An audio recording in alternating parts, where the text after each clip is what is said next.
Hello. It's June is finishing up.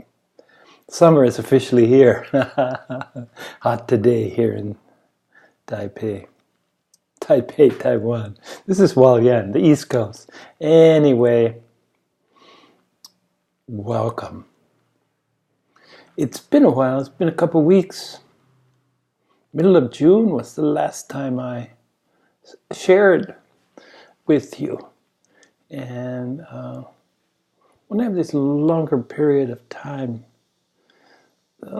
what makes them, the commonality in between them, these times of relative quiet. The previous one was a month, 6 weeks, and it was due to a move. So I had a physical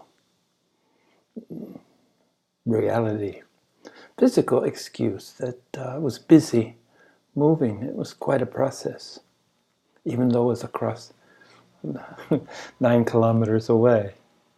It's a world away in many ways, in most ways, in all ways, probably.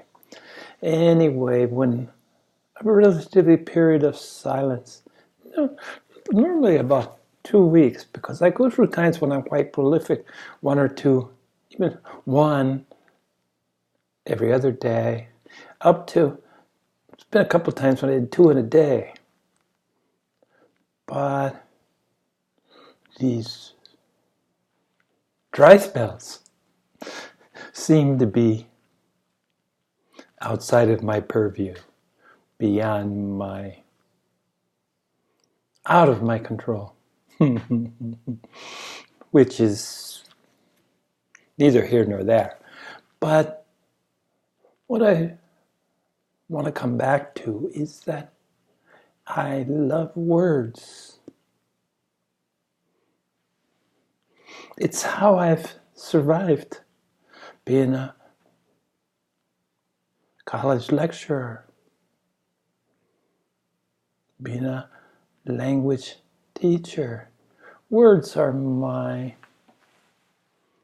tools of the trade. But it doesn't preclude, my love of words doesn't preclude, in fact, quite the opposite. My love of words insists that I find their parameters. I explore their limitations. I explore their language. For me, is inclusive, usually. But I try to not make it exclusive. There's more to life than words. But anyway, it doesn't stop me from being entertained by words. And one word that I hear, and I guess whenever I hear it, it's counter to my understanding of that word. And there's that counter, like this counter, opposites. Counterintuitive. Most people, advertently or inadvertently, I'm not sure which, sometimes maybe some of both, ambivalence, right? Mean counterintuitive, to be against what they think, somehow in opposition to the mental process, the function of the brain, thinking.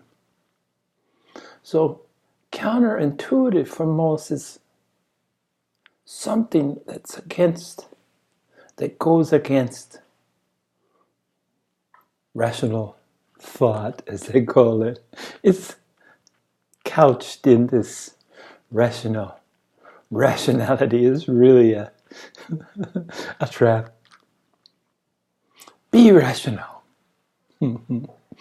You're being irrational.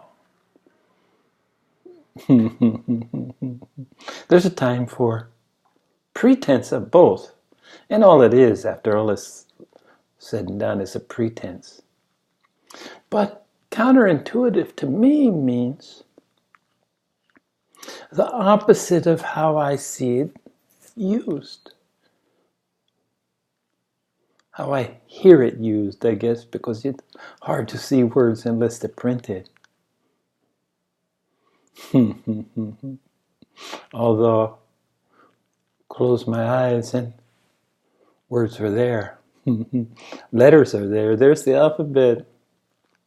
Anyway, counterintuitive against what one would think to be so. And intuitive to me is a completely different species. Intuition is what you know that didn't originate, that wasn't derived from any kind of thinking process. You simply knew it. And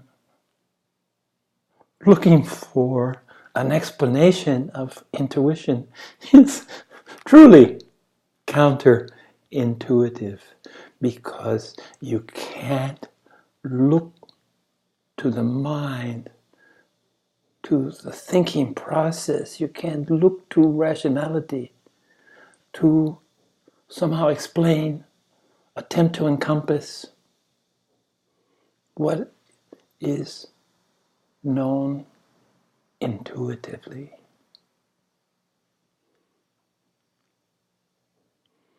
And some people would argue that putting things outside the parameter of rational thought becomes another counterproductive.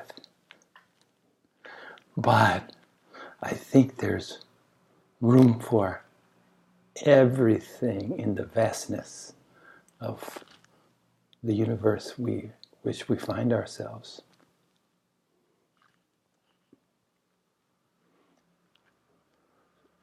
So, for me, my spiritual search, my spiritual journey included a walk on the wild side, because I come from a rational, or so I thought, thinking, see, a rational background where the mind rules supreme. But at the same time, I've always been intuitive. I've just known many things without caring too much about the hows. How did I know this? It wasn't through my mind. It just was. It's that simple. And I've always been one that is very comfortable living in ambiguity. The world, in my view, is ambiguous. The only thing that's clear-cut is that nothing is clear-cut.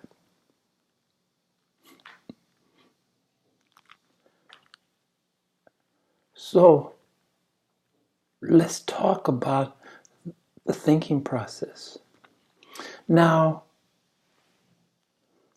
people apparently think in different ways. I think in words. When I'm thinking, I hear it's a conversation. I hear words. I'm told that other people's visualization.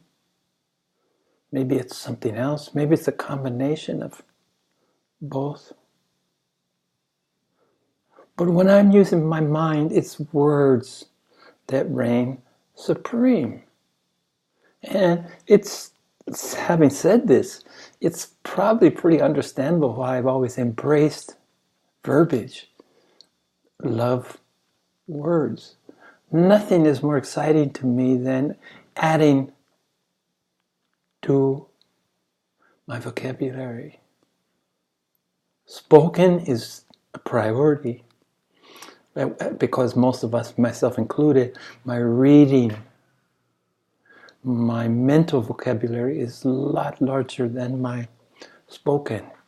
So I consciously work at this to bring words from the netherworld of interior thought, to vocalize them, to express them. So, word games, playing games with words is a quite exciting pastime of mine. So that's where I started with counterintuitive meaning for most, not exactly where my thinking process, or the opposite of where my thinking process would have me be. Whereas I always understood, I'm just talking about the misuse in my mind of this word and how it's counterproductive. Now, words have their purpose. Words serve questioning. The creation of questions is the epitome, is the pinnacle of the use, the productive, constructive use of language, words, to frame questions. Now, irony. My world is nothing if not ironic. The irony of this is that answers are can never be expressed in words. True, deep answers are beyond the scope of words. So it's interesting. Here's another paradox. Words serve the purpose of framing questions. Now, there will come a time in your journey, your evolution, your discovery, self-discovery, because there's nothing else. It's all self, isn't it? So when you think of it that way, all there is self-discovery. In the process of discovering yourself, there's a time when questions are left by the wayside.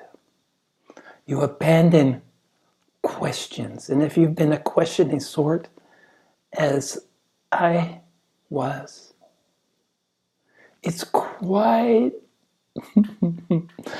a conundrum.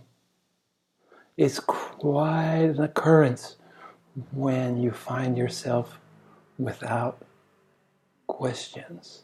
My discovery was with an opportunity to have private conversations with a great master, a great teacher. The only teacher that I followed that was simultaneously in a physical body. My teachers and my masters previously they were in other realms doing other things. But always had enough time for me. If I want to get centric about it, I always felt this deep connection. Anyway, I had an opportunity, even though we didn't speak each other's language, through minions, through the help of others, we communicated. But most of our communications, what he would call in-xing, heart to heart. And those are not words, are they? That's where the answers, that's the realm of answers, not the realm of questioning. But he would ask me, just as a courtesy, or I don't know what, maybe it was a litmus test, maybe it was his test of me, you have this time, this opportunity, although he never said that. But it definitely, it was quite an opportunity, quite a rare occurrence for anyone to have the time that he so graciously gave to me.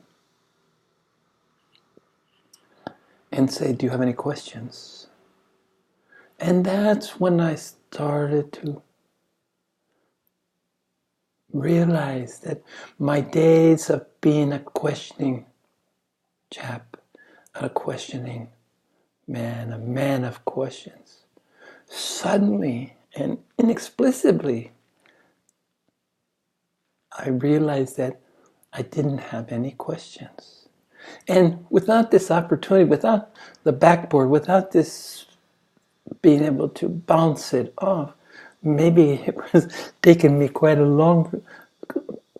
while longer to realize that somehow my quest of questioning, my questioning quest, had come to an end. So with this experience 5 or 6 years ago, time flies, doesn't it?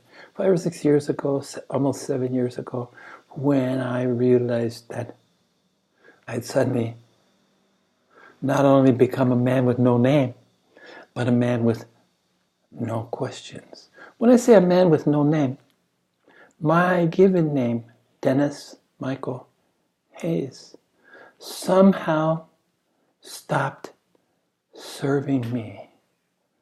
My Chinese name that I was given, Hai Yang, seemed, it was who I was and who I felt and who I didn't become it, I always was this name, this concept. And it means sort of like trade winds over the ocean, the gentle breeze, my particular yang, the gentle breeze blowing across the surface of the ocean. Hai is ocean. So just as I had become a man of no questions, almost simultaneously, I was the man with no name, or at least my given name ceased to serve me. And it's interesting because the questions, it seemed abrupt. All of a sudden, the need for questions was gone. Whereas I'd been given this name when I first came to Taiwan in 1997, 98. Probably took 1 year to get this name, and I'd been carrying it with me. But the process of losing the old identity and identifying with something new was a long process. And I'm not even sure, just as I'm sharing with you, when I realized that the questioning self, the questioning phase was finished.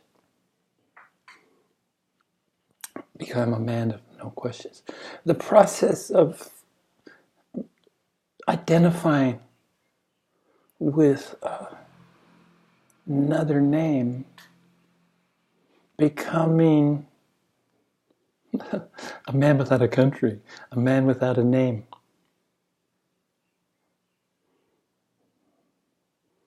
And somehow the name, my given name, was my egoic name. There's some deep link between who I thought I was and the name that I was given.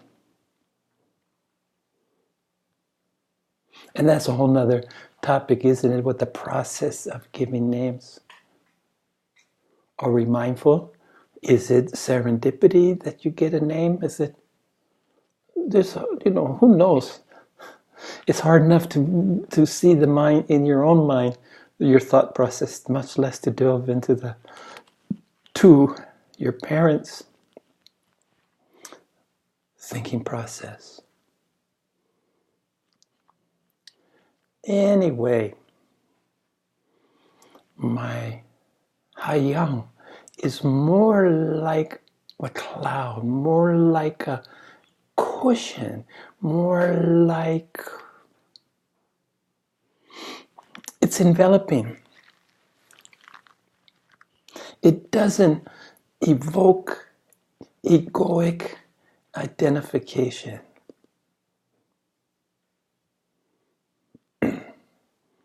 So, no questions, no name.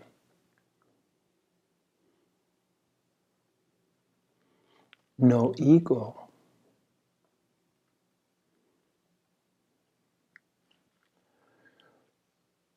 But something else that it took me 21 minutes to get to where you'd get to today's topic. It's becoming a contrarian. Someone that embraces, espouses, shares the beauty of contrariness, the viability, the usefulness of being a contrarian. Not to be confused with vegetarian, a contrarian. And this process, just as the process of becoming a man with no question, just kind of certainly wasn't sought after destination, but some element of contrariness. I was always rebellious. I didn't like rules. I still don't like rules. I don't like people that encroach on my free will of behavioral patterns, be it my beads, my clothes, my thinking, my environment. So this is an element of contrarian.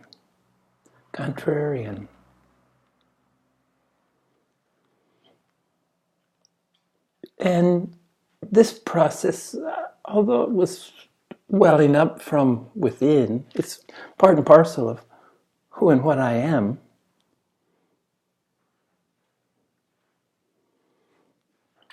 It began to find somehow life is amazing because somehow out of apparent madness comes clarity.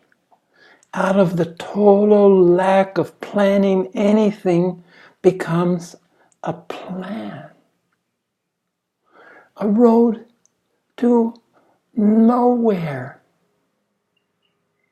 becomes a road to now. It's a mystery to me how these things work. But the way that I became aware of being a contrarian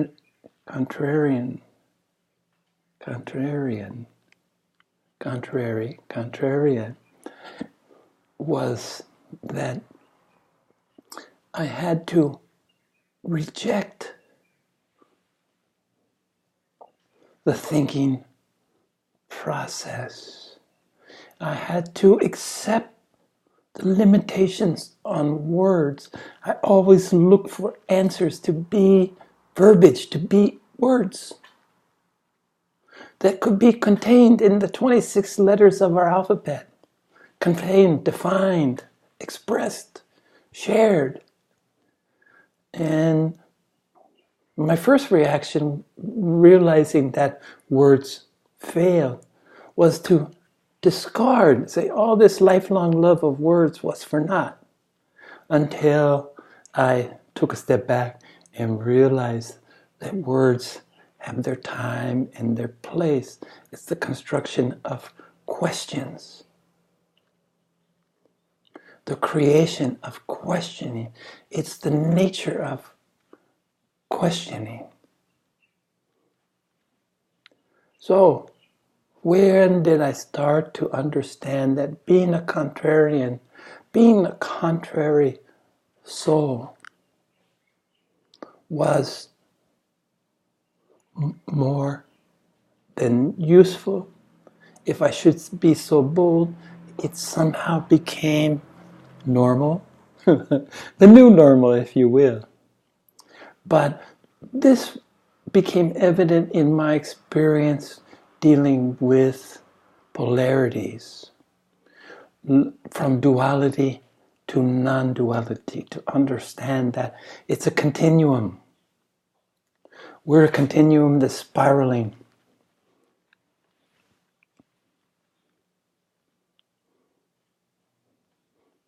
Expanding, spiraling into infinity. Catch me if you can. Yeah, but you're so busy in your little encapsulated spaceship barreling through time, space-time continuum. But it was this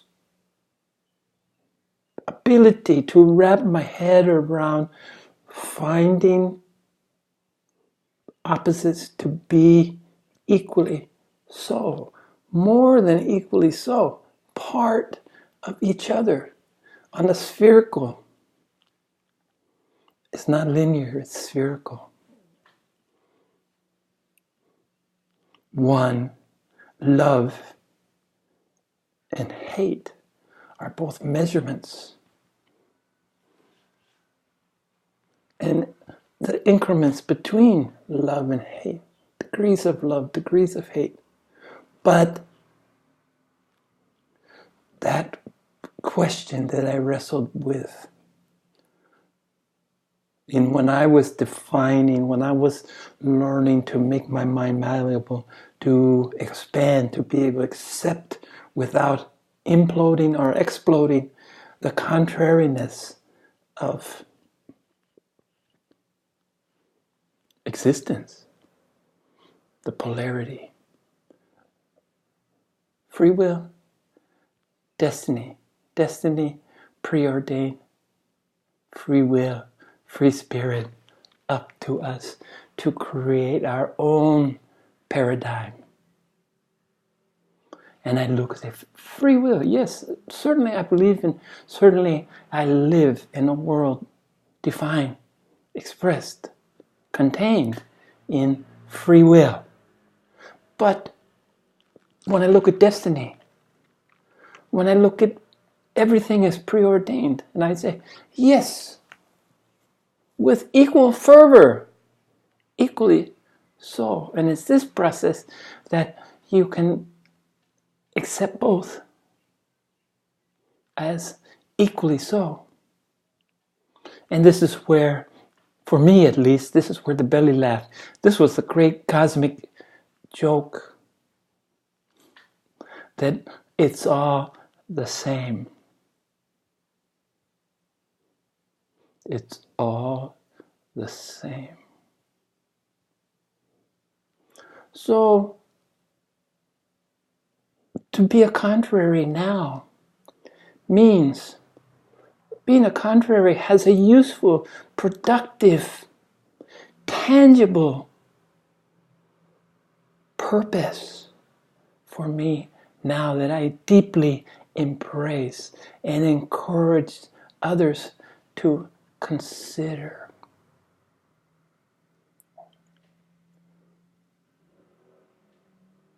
Skepticism is a part of being a contrarian. 99% of whatever I hear, I discard as nonsense until I have a chance to work on it and sort it for sense. So I'm an automatic Contrarian. I'm still struggling with that word because I thought I created it, but when I typed it, it corrected my spelling. So, yes, contrarian. But the purpose, the usefulness that I really learned, and I really sat up today, I was taking a nap, and I hadn't had anything to share for quite some time, and I was wondering when the inspiration would come, and boom, it came, because I realized that in the battle with the ego, the toughest battle for a spiritual adherent, ultimately for each and every one of us, because we will all come to the time when we need to recognize and discard that hollow shell, that egoic, the maya, the falseness, the illusion of who we always thought we were, and is replaced by the simplicity of who we are. We are everything, and everything is us. So when the ego is reborn, this is what I call spiritual ego. You discard the simplistic ego, but it gets more sophisticated in a fight for its life. The last trap before ultimate awakening is the spiritual ego, where you feel like you're special or different or unique, other than and rather than the completely normal, ordinary being that we all simply are. No extraordinary. The ordinary, the mundane, is beautiful in its simplicity and truth. So the ego, it takes surrender. Really, surrender your ego means to surrender to the truth, to the reality of who and what we are. And being contrary, questioning the solutions that were mental, which is your ego. Your ego voices any answers to any questions is simply any apparent answers to any questions that you might have, any real questions, is just subterfuge. It's just the interference of the ego. The ego lives in a world of words. As you transcend, you first recognize the usefulness, the time and place, just as the ego had a time and a place. And when it no longer serves you, you bless it. You bless the words that you've always had. You bless the silver tongue. You're thankful, but you're contrary. It no longer serves your purpose.